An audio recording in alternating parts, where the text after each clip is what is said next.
ꯏꯃꯣꯏꯅꯨ ꯆꯦꯅꯦꯜꯒꯤ ꯃꯥꯏꯀꯩꯗꯒꯤ ꯃꯌꯥꯝ ꯄꯨꯝꯅꯃꯛꯄꯨ ꯊꯣꯏꯕꯤ ꯀꯩꯁꯥꯝꯅ ꯑꯃꯨꯛꯀ ꯍꯟꯅ ꯇꯔꯥꯝꯅ ꯑꯣꯛꯆꯔꯤ꯫ ꯉꯁꯤ ꯃꯌꯥꯝꯒꯤꯗꯃꯛꯇ ꯁꯣꯔꯠ ꯁ꯭ꯇꯣꯔꯤ ꯑꯃ ꯈꯨꯗꯣꯜ ꯇꯝꯖꯅꯕꯒꯤꯗꯃꯛ ꯆꯦꯅꯦꯜ ꯑꯁꯤꯅ ꯄꯨꯗꯨꯅ ꯂꯥꯛꯆꯔꯤ꯫ ꯋꯥꯔꯤ ꯑꯁꯤꯕꯨ ꯈꯨꯠ ꯊꯥꯕꯤꯔꯛꯄꯤ ꯈꯨꯜꯄꯨꯋꯥ ꯃꯨꯏꯅꯤꯡ ꯃꯔꯤꯡ, ꯑꯗꯨꯒ ꯋꯥꯔꯤ ꯑꯁꯤꯒꯤ ꯃꯃꯤꯡꯅ ꯂꯝꯂꯥꯟꯕꯤ ꯑꯣꯏꯈ꯭ꯔꯦ꯫ ꯍꯧꯖꯤꯛ ꯃꯌꯥꯝꯒꯤ ꯃꯐꯝꯗ ꯋꯥꯔꯤ ꯑꯁꯤ ꯈꯨꯗꯣꯜ ꯇꯝꯖꯔꯛꯂꯒꯦ, ꯃꯌꯥꯝ ꯄꯨꯟꯅ ꯇꯥꯃꯤꯟꯅꯔꯁꯤ꯫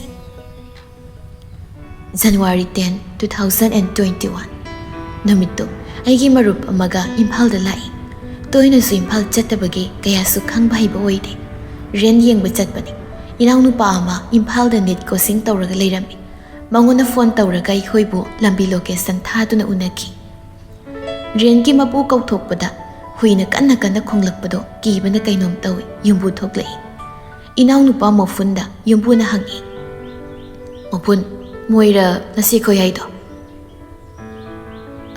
"ꯍꯣꯏ ꯑꯟꯇꯤ, ꯏꯆꯦ ꯈꯣꯏꯅꯤ."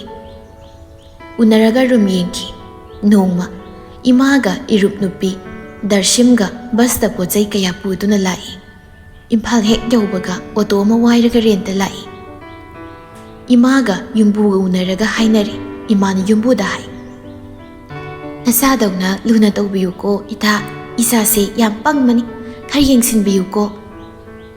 ꯏꯃꯥꯅ ꯆꯠꯂꯝꯗꯥꯏ ꯔꯦꯟ ꯐꯤꯒ ꯑꯩꯒꯤ ꯈꯣꯔꯁꯥ ꯈꯔꯒ ꯄꯤꯔꯝꯃꯤ꯫ "ꯒ꯭ꯌꯥꯟ ꯇꯥꯅ ꯂꯩꯌꯨ, ꯉꯥꯎꯁꯤꯟꯅꯒꯅꯨꯀꯣ, ꯅꯍꯥꯟꯒꯅꯨ, ꯄ꯭ꯔꯦꯌꯔ ꯇꯧꯔꯒ ꯐꯖꯅ ꯂꯩꯌꯨꯀꯣ" ꯍꯥꯏꯅ ꯏꯃꯥ ꯆꯠꯈ꯭ꯔꯦ꯫ ꯗꯔꯁꯤꯝ ꯏꯕꯥꯅꯤ ꯔꯦꯟꯇ ꯄꯣꯠꯆꯩ ꯀꯌꯥ ꯁꯦꯝꯗꯣꯛ ꯁꯦꯝꯖꯤꯟ ꯇꯧꯔꯒ ꯏꯚꯤꯅꯤꯡꯗ ꯏꯟꯁꯥꯡ ꯑꯍꯥꯎꯕ ꯆꯥꯁꯤ ꯇꯧꯔꯒ ꯄꯩꯁꯥ ꯈꯥꯏꯅꯔꯒ ꯂꯧꯕ ꯆꯠꯂꯒ ꯍꯥꯎꯅ ꯆꯥꯔꯤ꯫ ꯗꯦꯠ 15, January 2021 ꯅꯨꯃꯤꯠꯁꯤꯗ ꯑꯩꯒꯤ ꯍꯣꯁꯄꯤꯇꯥꯜꯗ ꯖꯣꯏꯟ ꯇꯧꯕ ꯆꯠꯂꯤ ꯗꯔꯁꯤꯝꯒ꯫ ꯑꯍꯥꯟꯕ ꯅꯨꯃꯤꯠꯅꯤ꯫ ꯃꯦꯝ ꯑꯃꯗꯤ ꯁꯔꯅ ꯑꯩꯈꯣꯏꯕꯨ ꯁꯤꯁꯇꯔ ꯑꯃꯗ ꯁꯤꯟꯅꯈꯤ꯫ "ꯁꯤꯁꯇꯔ, ꯁꯔ, ꯃꯣꯏ ꯑꯅꯤ ꯉꯁꯤ ꯖꯣꯏꯟ ꯇꯧꯕꯅꯤ꯫ ꯃꯣꯏꯒꯤ ꯌꯨꯅꯤꯐꯣꯔꯝ ꯄꯤꯔꯒ ꯈꯔ ꯇꯥꯛꯄꯤ ꯇꯝꯕꯤꯔꯣ, ꯑꯗꯨꯒ ꯗꯤꯄꯥꯔꯠꯃꯦꯟ ꯀꯌꯥꯁꯨ ꯈꯪꯍꯜꯂꯨ, ꯗꯣꯛꯇꯔ ꯁ꯭ꯇꯥꯐ ꯂꯣꯏꯅ ꯁꯛ ꯈꯪꯅꯍꯜꯂꯨ."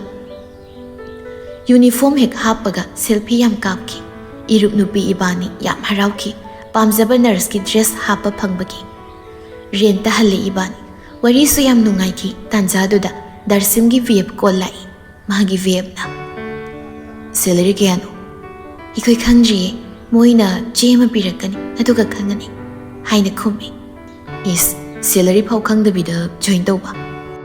ꯑꯁꯤ ꯍꯥꯏꯅ ꯀꯔꯦꯝꯅꯩ꯫ ꯀꯣꯜ ꯊꯝꯂꯕ ꯇꯨꯡꯗ ꯂꯨꯖꯔꯒ ꯆꯥꯛ ꯊꯣꯡꯕ ꯍꯧꯔꯤ꯫ ꯌꯨꯝꯕꯨ ꯂꯥꯛꯏ꯫ "ꯇꯦꯇꯦ" ꯀꯧꯔꯛꯏ꯫ "ꯍꯥꯎ ꯅꯦꯅꯦ, ꯇꯥꯏꯌꯦ" ꯍꯥꯏꯅ ꯈꯨꯝꯃꯤ꯫ "ꯀꯃꯥꯏꯅ ꯇꯧꯒꯦ, ꯔꯦꯟꯁꯤꯕꯨ ꯍꯩꯅꯕ꯭ꯔꯣ?" "ꯅꯦꯅꯦ, ꯌꯥꯝ ꯅꯨꯡꯉꯥꯏ, ꯑꯗꯣ ꯏꯁꯤꯡ ꯈꯔ ꯄꯤꯌꯨ." ꯅꯦꯅꯦꯅꯁꯨ ꯍꯔꯥꯎ ꯍꯔꯥꯎꯅ, "ꯂꯧꯋꯣ ꯂꯧꯋꯣ." ꯋꯥꯔꯤ ꯀꯌꯥ ꯁꯥꯟꯅꯔꯕ ꯇꯨꯡꯗ ꯗꯔꯁꯤꯝꯒꯤ ꯚꯦꯞ ꯀꯣꯜ ꯑꯃꯨꯛ ꯂꯥꯛꯏ꯫ ꯋꯥ ꯀꯌా ꯍꯥꯏꯅꯩ꯫ ꯃꯣꯏꯁꯨ ꯋꯥꯔꯤ ꯌꯥꯝ ꯅꯨꯡꯉꯥꯏꯈꯤ꯫ ꯑꯩꯒꯤꯁꯨ ꯏꯔꯨꯞ ꯅꯨꯄꯥ ꯑꯃꯒꯤ ꯀꯣꯜ ꯂꯥꯛꯏ꯫ "ꯋꯦ, ꯆꯥꯛ ꯆꯥꯔꯕꯣ? ꯀꯩꯗꯧꯔꯦ, ꯀꯥꯏꯗ ꯂꯩꯒꯦ?" ꯍꯥꯏꯅ ꯍꯪꯂꯛꯏ꯫ ꯑꯩꯅ ꯈꯨꯝꯃꯤ, "ꯑꯩ ꯄ꯭ꯔꯥꯏꯚꯦꯠ ꯍꯣꯁꯄꯤꯇꯥꯜꯗ ꯖꯣꯏꯟ ꯇꯧꯔꯒ ꯏꯝꯐꯥꯜ ꯀꯩꯁꯥꯝꯄꯥꯠꯇ ꯂꯩꯌꯦ." "ꯏꯁ, ꯃꯤ ꯃꯆꯥꯗꯤ ꯌꯥꯗꯦꯀꯣ, ꯌꯥꯝ ꯐꯩ. ꯑꯗꯣ ꯋꯥꯝ ꯍꯪꯒꯦ?" "ꯑꯃ ꯅꯠꯇꯦ, ꯌꯥꯝ ꯍꯪꯉꯣ." "ꯅꯪꯕꯨ ꯈꯪꯅꯕ ꯂꯩꯕ꯭ꯔꯣ?" ꯑꯩꯅ ꯅꯣꯛꯁꯤꯟꯈꯤ꯫ "ꯁꯛ ꯊꯤꯕꯤ ꯑꯩꯕꯨ ꯀꯅꯥꯅ ꯄꯥꯝꯕꯤꯅꯤ, ꯄꯤꯌꯣꯔ ꯁꯤꯡꯒꯜꯅꯤ." "ꯑꯗꯨꯗꯤ ꯌꯥꯝ ꯐꯔꯦ. ꯑꯗꯣ ꯏꯔꯨꯞ ꯅꯨꯄꯥ ꯑꯃꯅ ꯅꯪꯕꯨ ꯁꯦꯝꯕꯤꯌꯨ ꯍꯥꯏ. ꯅꯪ ꯀꯔꯤ ꯈꯟꯒꯦ?" ꯑꯩ ꯌꯥꯝ ꯉꯛꯈꯤ꯫ ꯀꯅꯥ ꯑꯣꯏꯔꯖꯥꯠꯅꯣ ꯍꯥꯏꯗꯅ꯫ "ꯀꯅꯥꯅꯣ ꯍꯥꯏꯔꯛꯑꯣ." "ꯃꯤꯡꯗꯤ ꯖꯦꯝꯁ ꯀꯧꯕꯅꯤ." ꯑꯩꯅ ꯈꯪꯕ ꯇꯥꯕ ꯃꯤꯡ ꯅꯠꯇꯦ, ꯑꯗꯨꯕꯨ ꯑꯩꯅ ꯈꯨꯝꯃꯤ, "ꯌꯦꯡꯁꯤ."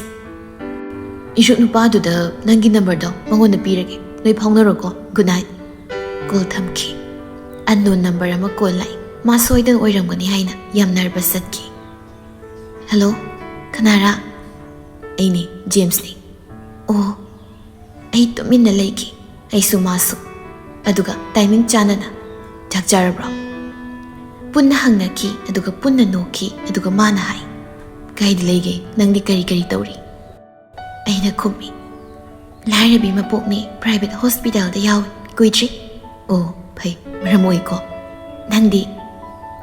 "ꯑꯩ ꯗꯦꯜꯂꯤꯗ ꯏꯌꯥꯝꯕꯒ ꯂꯩꯕꯅꯤ. UPSC ꯀꯣꯆꯤꯡ ꯇꯧꯔꯝꯕꯅꯤ. ꯂꯥꯏꯔꯤꯛ ꯄꯥꯔꯒ ꯍꯩꯕ ꯅꯥꯏꯗ꯭ꯔꯦ. ꯑꯗꯨꯅ ꯊꯣꯛꯂꯛꯈ꯭ꯔꯦ.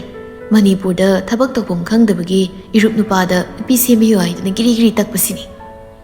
ꯑꯩ ꯌꯥꯝ ꯅꯣꯛꯈꯤ꯫ पैसा पामुद्रा फजना तंबा याद्रो अमुक चंखिनी इयामबगी वाथी जामंदना थोकलकपनी ngawning ba matam ni rasu ngawge na ngawbani krigayge phare ai nangi number save tawke hayeng duty morning tai tumage ko good night ngai ko kari biep lay bro hayeng haike hairaga kol kai asum duty saluraga ren jawraga phone wari su marak sanaba matungda February 3, 2021 da darsim gi BM Imphal da lai Janaba sapot amadi mirror amaga purai darshimna mui ai ngasi duty chatlaroi ai babe ga palilda maga chatki moi khulda achu festival am yaurgi ko hai to na moi chatna ready tawki hoi aduga sakhra poro ko khoi khulgi haira khra su poro ko satri moi ani ai su duty chali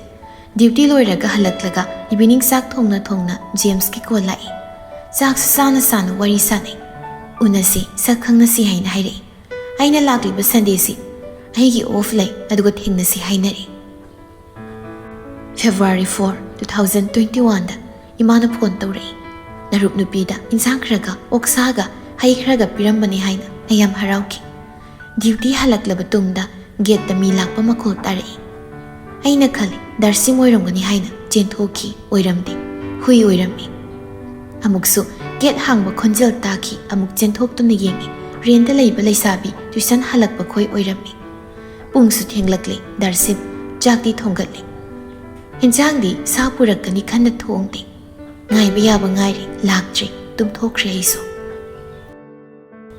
Date 5 ayuk nganta imagi ko lai moi darsim ngairanu ko magi pakhanga senkrene asum naire ayam ngaki thamoi sukai ki Imphal da amasung duty mafam da sakhangna basu kauna basu pa kyautre duty mafam chale magi uniform uraga miss tawki duty halaklaga rent su magi dress uraga ai mittagi pi tarakpa khangauti mabu miss tawman bagi call tawi switch off lay ai chaksu phasana chakidi tumgi tawringai James ki call lai ai gi khonjelna mayam singnaki kapu bro muina khidore Egi marup nupido yam chatlaga chenkre mana nokle is minung sinaraga chenbabu nang nagrigi kapa renta ai kanaga laini aduga imphalso ai phajana su khangde yare to ado ngasidi Friday ni Sunday da soidanu nasiko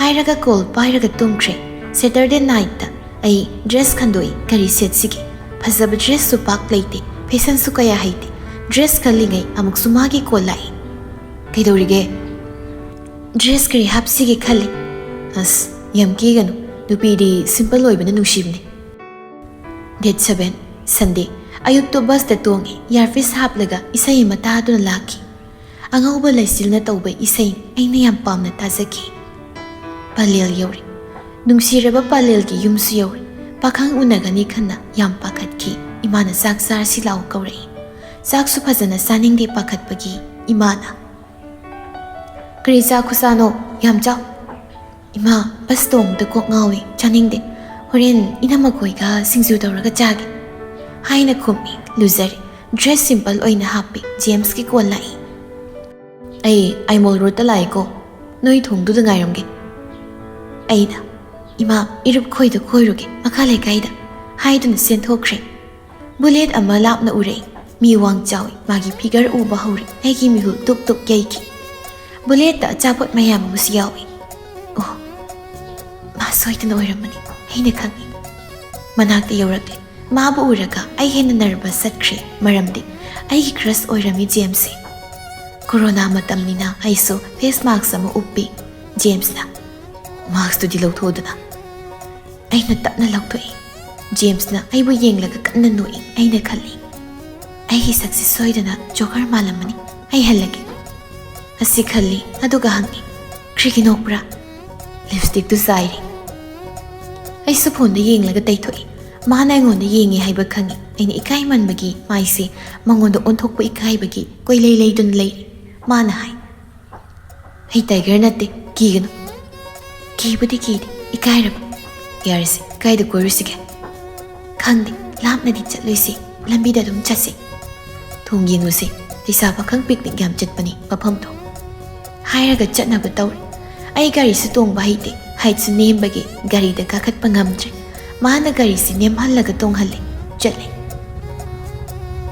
kharasu ingi nungsitna aigi samlang si koi pai pai gari mingsil da yenglaga itomta asa kaya su sagatki heroine aidi khanna itomta harauzabana nokmi ga tawki aina James se mingdi khangdana ngauki badi koi nasidi crush naibu bullet ta puduna chali gari da yanba chapot su aigi damak soitun oiramgani hauna sathoke khanna nokthoi James na gari khami gari na dom nokpro ai na nokre ena noki ahan bu unabada aina harauna noksaki basina oiramal aroibada birangtana thanki thong yori leisa pakhang mayam su isingna photo kapasu yaw thongduda lei pairaga post tawbasu yaw ibani su mafam amada phamduna wari khara sanai tanja tu dai puktu chaklambagi khongi nang chak charaktro chari aduga pukhong budi krige se achaposi nangini chaw hairaga mana hangbiraga chai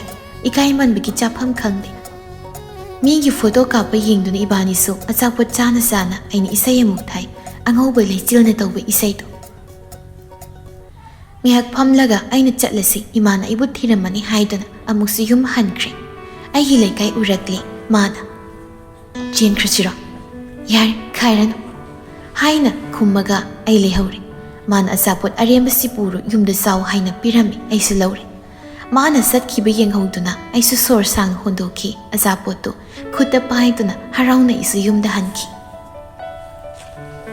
yum hek yaubaga ima inaunu pa khoida achapot piri moina sab loiba ngairaga achapot ki cover do aina lotna lauraga ai bag ta hapi nungshi manbagi Sunday ahingda tumlamdaida James ki call lai moi hayeng pung kya chani phal ayuk chani ai thinbiramge aina wakhaldadi yes hairaga chinbaldana yani bas ta chatki ai swimphal da chatlingai nanga puna chatlase chatkadaba lei halake soi ai so imphal da chatningai lei adugi puna chatchi hoi call pai tu na tongkre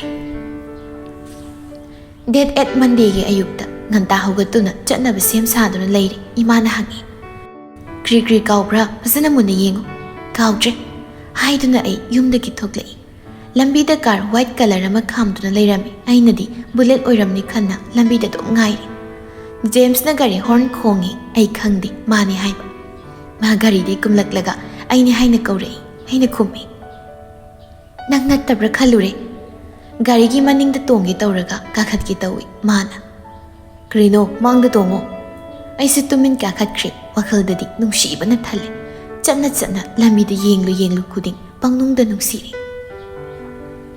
mana moi kana so pau phuna ganu aina da ai so nang first love oibni hoi nang na but sing nungsi haradi ai gi khwai de gi leibak phabni imphal yorak kadore duty pung ke da chani tarama khaida adudi chak thonglaga chaminarase ai nang na chaning lobige yarani da ai hospital da dum charake pung yam ngali charase yelangara lawsi adudi aikhoi rent di nupa changmayade inaw nupa khoi gi rent hange hairaga inaw nupa mo phunda call tawraga hai inaw nupa na suyai chela o haidana inaw nupa gi rent da satkre yen thonglaga chaminare loiraga hospital phawba thinbiraga masu satkre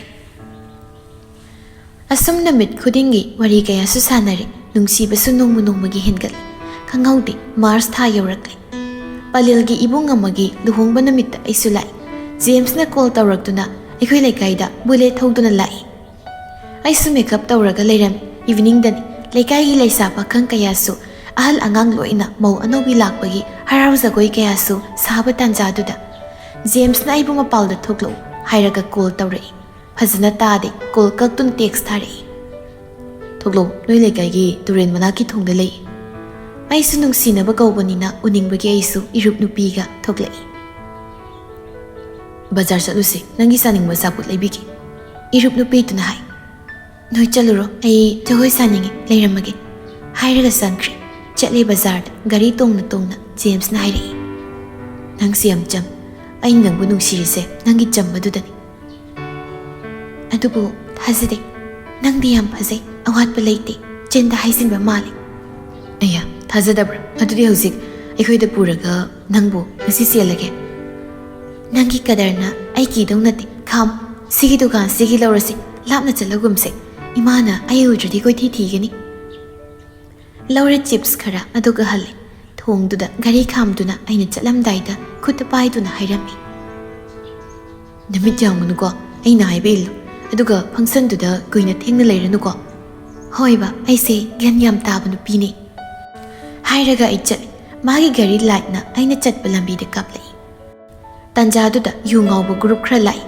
ꯖꯦꯝꯁꯁꯨ ꯒꯥꯔꯤ ꯊꯧꯒꯠꯂꯛꯏ U ꯉꯥꯎꯈ꯭ꯔꯕ ꯃꯌꯥꯝ ꯑꯩꯒ ꯂꯥꯟꯊꯣꯛꯅꯔꯕ ꯃꯇꯨꯡ ꯃꯥꯅ ꯍꯥꯏ ꯆꯠꯂꯣ ꯑꯩ ꯂꯩꯌꯦ ꯅꯪꯒꯤꯗꯃꯛ ꯆꯠꯂꯣ ꯆꯠꯂꯣ ꯑꯩ ꯆꯪꯈ꯭ꯔꯦ ꯃꯥꯁꯨ ꯆꯠꯈ꯭ꯔꯦ ꯍꯣꯜ ꯌꯧꯔꯦ ꯏꯔꯨꯞ ꯈꯣꯏꯗꯤ ꯍꯔꯥꯎꯅ ꯏꯁꯩ ꯁꯛꯇꯨꯅ ꯖꯒꯣꯏ ꯀꯌꯥꯁꯨ ꯁꯥꯊꯔꯤ ꯑꯩꯗꯤ ꯖꯦꯝꯁꯅ ꯑꯩꯕꯨ ꯀꯦꯌꯔ ꯂꯧꯕꯤꯕꯗꯨ ꯅꯤꯡꯁꯤꯡ ꯍꯦꯟꯅ ꯅꯨꯡꯁꯤꯔꯦ ꯑꯩ ꯌꯥꯝ ꯀꯨꯏꯅ ꯂꯩꯇ꯭ꯔꯦ ꯌꯨꯝ ꯍꯜꯂꯤ ꯐꯣꯟꯁꯨ ꯃꯥꯒꯤ ꯀꯣꯜ ꯇꯦꯛꯁ ꯀꯔꯤꯁꯨ ꯂꯩꯔꯝꯗꯦ ꯑꯩꯅ ꯀꯣꯜ ꯇꯧꯏ ꯄꯥꯏꯈꯠꯇꯦ 6 minutes ꯂꯩꯔꯒ ꯃꯥ ꯀꯣꯜ ꯕꯦꯛ ꯇꯧꯔꯛꯏ ꯑꯩ ꯈꯨꯗꯛꯇ ꯄꯥꯏꯈꯠꯂꯤ ꯀꯔꯤꯒꯤꯅꯣ ꯀꯣꯜ ꯄꯥꯏꯗ꯭ꯔꯤꯁꯦ ꯀꯩꯁꯨ ꯇꯧꯗꯦ ꯑꯗꯣ ꯐꯣꯟ ꯑꯗꯨꯝ ꯄꯥꯏꯌꯨ ꯑꯩ ꯆꯥꯛ ꯆꯥꯈꯤꯒꯦꯀꯣ ꯍꯥꯏꯔꯝꯂꯒ ꯃꯥꯁꯨ ꯆꯥꯛ ꯆꯥꯔꯤ ꯂꯣꯏꯕꯒ ꯃꯣꯏ ꯉꯁꯤꯗꯤ ꯉꯟꯅ ꯇꯨꯝꯃꯨꯁꯤꯀꯣ ꯐꯣꯟ ꯉꯥꯏꯍꯥꯛ ꯊꯝꯒꯦ ꯒꯦꯝ ꯉꯥꯛꯇꯪ ꯁꯥꯟꯅꯒꯦ ꯒꯨꯗ ꯅꯥꯏꯠ ꯅꯣꯡꯃ ꯏꯝꯐꯥꯜꯗ ꯀꯣꯔꯣꯅꯥ ꯂꯩꯅꯥ ꯀꯟꯅ ꯍꯦꯟꯒꯠꯂꯛꯇꯨꯅ ꯃꯤꯌꯥꯝ ꯀꯌꯥ ꯅꯥꯕ ꯃꯇꯝꯗ ꯔꯦꯟꯠꯀꯤ ꯃꯤꯌꯥꯝꯁꯨ ꯇ꯭ꯌꯨꯁꯟ ꯁꯨꯇꯤ ꯄꯤꯕꯒꯤ ꯃꯌꯨꯝꯗ ꯂꯣꯏꯅ ꯍꯟꯅꯈꯤ ꯑꯩꯗꯤ ꯁꯨꯇꯤ ꯐꯪꯗꯕꯅꯤꯅ ꯆꯥꯎꯔꯕ ꯔꯦꯟꯠꯇꯨꯗ ꯏꯇꯣꯝꯇ ꯂꯩꯈꯤ ꯅꯣꯡꯂꯩ ꯅꯨꯡꯁꯤꯠ ꯀꯌꯥꯁꯨ ꯇꯧꯈꯤ ꯅꯨꯃꯤꯠ ꯇꯥꯗ꯭ꯔꯤꯉꯩꯗ ꯌꯨꯝꯕꯨꯅ ꯇꯦꯇꯦ ꯅꯇꯣꯝꯇ ꯀꯤꯖꯕ꯭ꯔꯣ ꯍꯥꯏꯅ ꯍꯪꯕ ꯂꯥꯛꯏ ꯅꯤꯅꯦ ꯌꯥꯅꯤ ꯃꯩ ꯂꯥꯛꯄꯅꯤꯅ ꯑꯩ ꯀꯤꯗꯦ ꯐꯔꯦ ꯐꯔꯦ ꯑꯗꯨꯗꯤ ꯀꯤꯅꯨ ꯀꯩꯁꯨ ꯇꯧꯔꯣꯏꯀꯣ ꯃꯤ ꯈꯔ ꯇꯨꯝꯅꯔ ꯃꯇꯝꯗ ꯅꯣꯡꯁꯨ ꯀꯟꯅ ꯇꯥꯏ ꯍꯧꯗꯣꯡꯁꯨ ꯃꯌꯥꯝ ꯀꯞꯂꯛꯏ ꯇꯥꯟꯖꯥꯗꯨꯗ ꯃꯩꯁꯨ ꯃꯨꯠꯈꯤ ꯐꯣꯟ ꯕꯦꯇ꯭ꯔꯤꯁꯨ 60 ꯔ 70 ꯔ ꯌꯥꯎꯕꯅꯤ ꯖꯦꯝꯁꯇ ꯀꯣꯜ ꯇꯧꯏ ꯑꯩꯅ ꯑꯩ ꯌꯥꯝ ꯀꯤꯖꯩꯌꯦ ꯀꯔꯤꯒꯤꯅꯣ ꯃꯤ ꯀꯅꯥꯁꯨ ꯂꯩꯇ꯭ꯔꯦ ꯃꯌꯨꯝ ꯆꯠꯅꯈ꯭ꯔꯦ ꯏꯇꯣꯝꯇ ꯇꯨꯝꯕ ꯀꯤꯗꯨꯅ ꯂꯩ ꯃꯩꯁꯨ ꯃꯨꯠꯈ꯭ꯔꯦ ꯀꯤꯅꯨ ꯅꯅꯥꯛꯇ ꯑꯩ ꯂꯩ ꯍꯥꯏꯅ ꯈꯜꯂꯨꯀꯣ ꯇꯨꯝꯃꯨ ꯑꯩꯅ ꯉꯥꯏꯕꯤꯒꯦ ꯍꯥꯏꯔꯛꯏ ꯇꯨꯝꯅꯕ ꯊꯦꯝꯃꯤ ꯍꯧꯗꯣꯡꯒꯤ ꯀꯞꯄ ꯈꯣꯟꯖꯦꯜ ꯃꯌꯥꯝꯅ ꯀꯤꯃꯟꯕꯗꯒꯤ ꯃꯤꯠ ꯎꯏꯁꯤꯜꯂꯁꯨ ꯇꯨꯝꯃꯨ ꯌꯥꯗꯦ ꯑꯗꯨꯕꯨ ꯖꯦꯝꯁ ꯃꯣꯏ ꯐꯦꯃꯤꯂꯤ ꯋꯥꯔꯤ ꯋꯥꯇꯥꯏ ꯁꯥꯟꯅꯕ ꯈꯔ ꯇꯥꯔꯛꯏ ꯇꯥꯅ ꯇꯨꯝꯊꯈ꯭ꯔꯦ ꯈꯪꯍꯧꯗꯦ ꯅꯣꯡꯉꯥꯜꯂꯝꯗꯥꯏ ꯀꯣꯜ ꯇꯧꯔꯛꯏ ꯃꯣꯏ ꯀꯣꯜ ꯇꯠꯄ ꯈꯪꯍꯧꯗ꯭ꯔꯦ ꯄꯨꯡ 3 ꯑꯗꯨꯋꯥꯏꯗ ꯑꯣꯏꯒꯅꯤ ꯀꯣꯜ ꯇꯧꯔꯛꯂꯤꯗꯣ ꯌꯥꯝ ꯅꯨꯡꯁꯤ ꯌꯦꯟ ꯈꯣꯡꯕ ꯇꯥꯔꯒ ꯃꯥꯒꯤ ꯀꯣꯜ ꯇꯧꯔꯛꯄ ꯈꯜꯂꯒ ꯑꯩ ꯀꯞꯂꯛꯈꯤ ꯈꯥꯝꯕ ꯉꯝꯗꯕꯒꯤ ꯀꯩꯗꯧꯔꯦ ꯀꯩꯒꯤ ꯀꯞꯄꯤꯅꯣ ꯑꯩ ꯅꯪꯕꯨ ꯌꯥꯝ ꯅꯨꯡꯁꯤ ꯑꯩꯒꯤ ꯄꯨꯟꯁꯤꯗ ꯅꯪꯒꯨꯝꯕ ꯊꯦꯡꯅꯗ꯭ꯔꯤ 이반이 소이되는 동네시고 이스 두개 깝리바 비바무드로 야리야리 또 뭉해야 노마 코로나나 마람 오이두나 버스 젠디 두칸수 항나드리 아이 와칼 얌 와키 쟁 인상 나비 모록다기 까리다 레이럭드리 로이로이실락드리 윰다기 puraknaba gari leitabanina hairasu upai leikiri 2 days leiraga evening gi sakto morning gi su khaktuna alu ama khak phutuna thumga chaki ising na puk thalanki ayam wana lenki imagi ko lai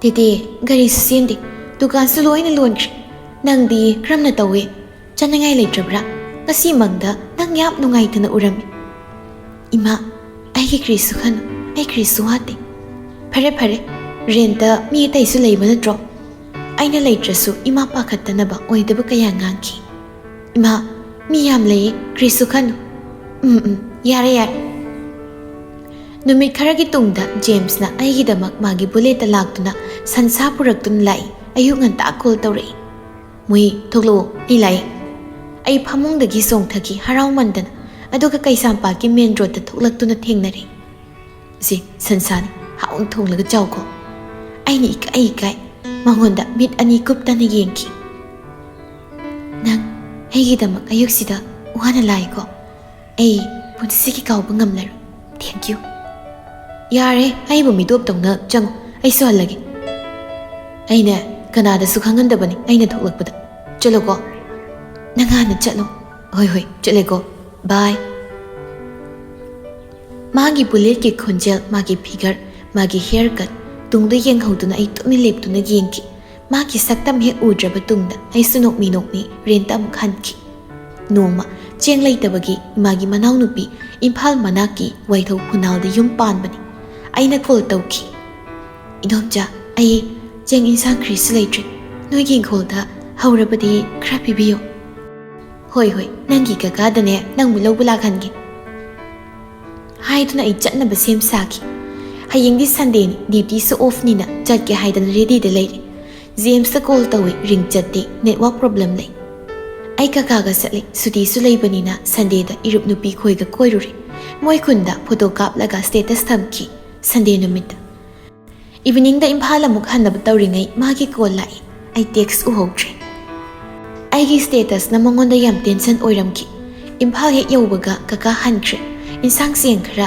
pirai ai rinda lehore phone da miss call yam leirami uraga isu call back tawi ma yam sauki ba mali nangdi naning yam tawi haidan phana koini ibani pau phaunadi noma 3 months ki matungda aina duty tawringai miss call ama leiram kana sunati magi oirami ai irup nupi da konsinduna harauki magi miss call lei haina hanjin duty loiraga rent hek jobaga call back tawki ring chali tada koiraba magi khonjelduna hello hek haibaga ai mit usinduna haifam khangdana leiki nungsiba haraubana mana haire nungairi runangbo ana yek leitabana nungairi adubu nungaitaba kharaga sumle manok lei ado udabu koire paleldaga lakningai leitro thengnasi hoi nasi ai suti loge ilaki ko ye hoi ahing su thuna nongal haningki maga unagani khana message khara thanaraga tumthokre nongalakre aina pamjana thamba dress setuna mirror da khara keba sanaki call tawriktabaduda aina call tawki pairakte ani suba call da pairai ngaiku ko ai gari sam horen chaksa toklaga laki aina di ayuki breakfast pau tawdabida kiraga ready de lai adubu matam ngai bataki ngai pung 11 da lai mayambagi card ayore nogi ren ki get lai ai chele get hek lan thokpaga magi sak urei anop amuba ama haptuna yengda awat palaita phazaki gari de kakhatlaga chatkre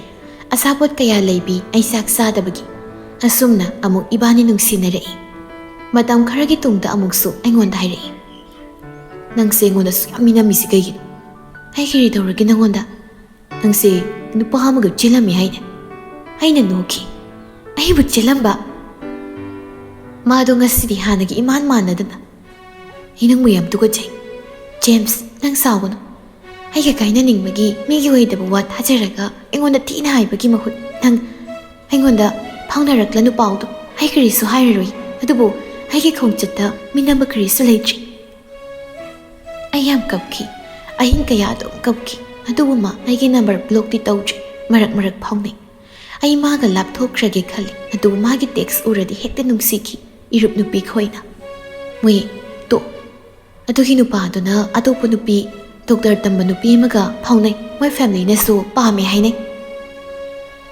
pau kaya taraga ai hena mabu nungsiki mi nai bu thina hairasu ai mabu nungsiba nongmagi hengatki marak phaunaba natana hanagumna free oiba ngamdre chumlak irup nupi khoina haiba ma nupi yam koiba misakni nongma call tawre ai Delhi da chalani oh yam bhai kidawin chatkani next week magi chatpagi numita ai duty tawpham khangire chatpagi pung yobaga window da flight ama chatki aina window da yengduna kana su uhandana mitage pi taraki dungaina chat hey tangna halakpa uhana ngairamki thamoi da asi khanduna yenghauki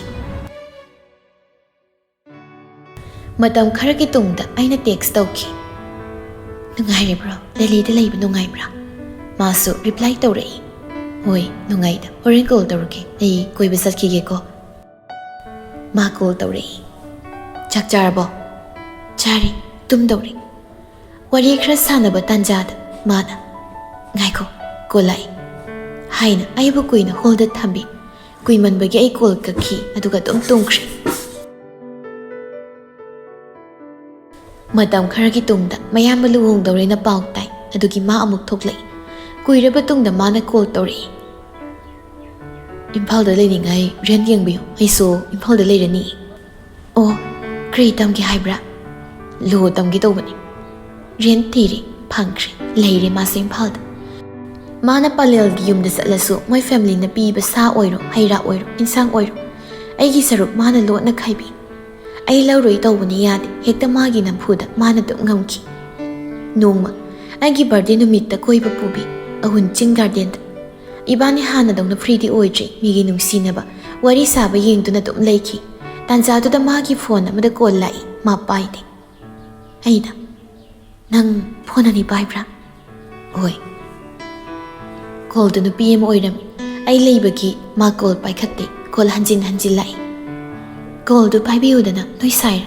Stunning diko ego classmate ni. Paikhatlo dudi. Call paikhali. Ai horin tawrke imanabi ki walking chali.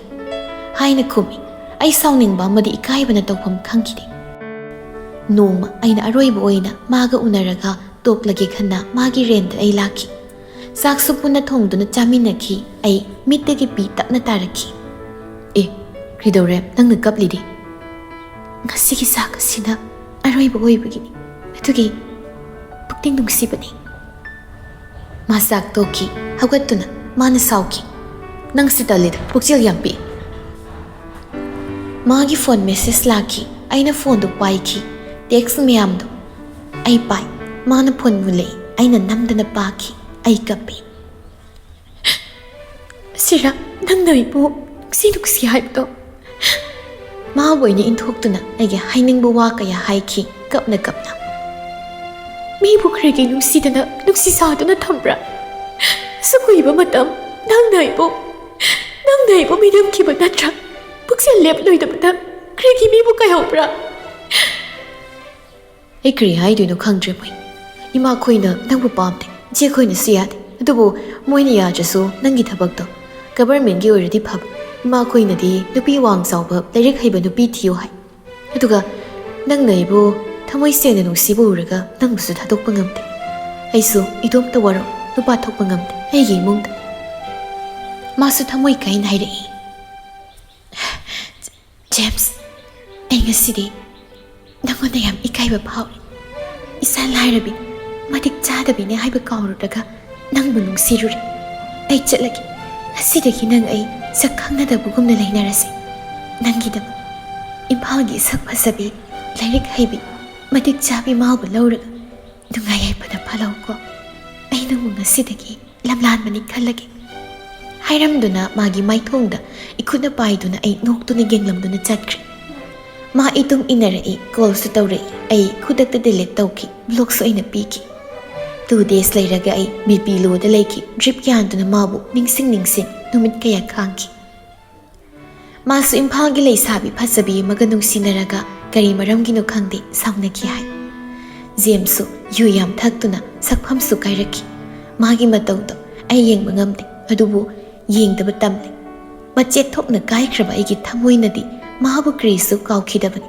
Adubu naksinbadi tawkidi hena isana lapthokre. Hausikti aigisu isorna ningba kairaba misak ama thengna hanki. Magi wari aigi wari krisu hena khetnade. Mana soibu aina sumabu themjinki. Mahak Indian Army matam amagina karisu oidaba misak adubu ngasidi matik chakre. Mana so hausikti aibu nungsibi ai maga luhongnabu wari su hokre.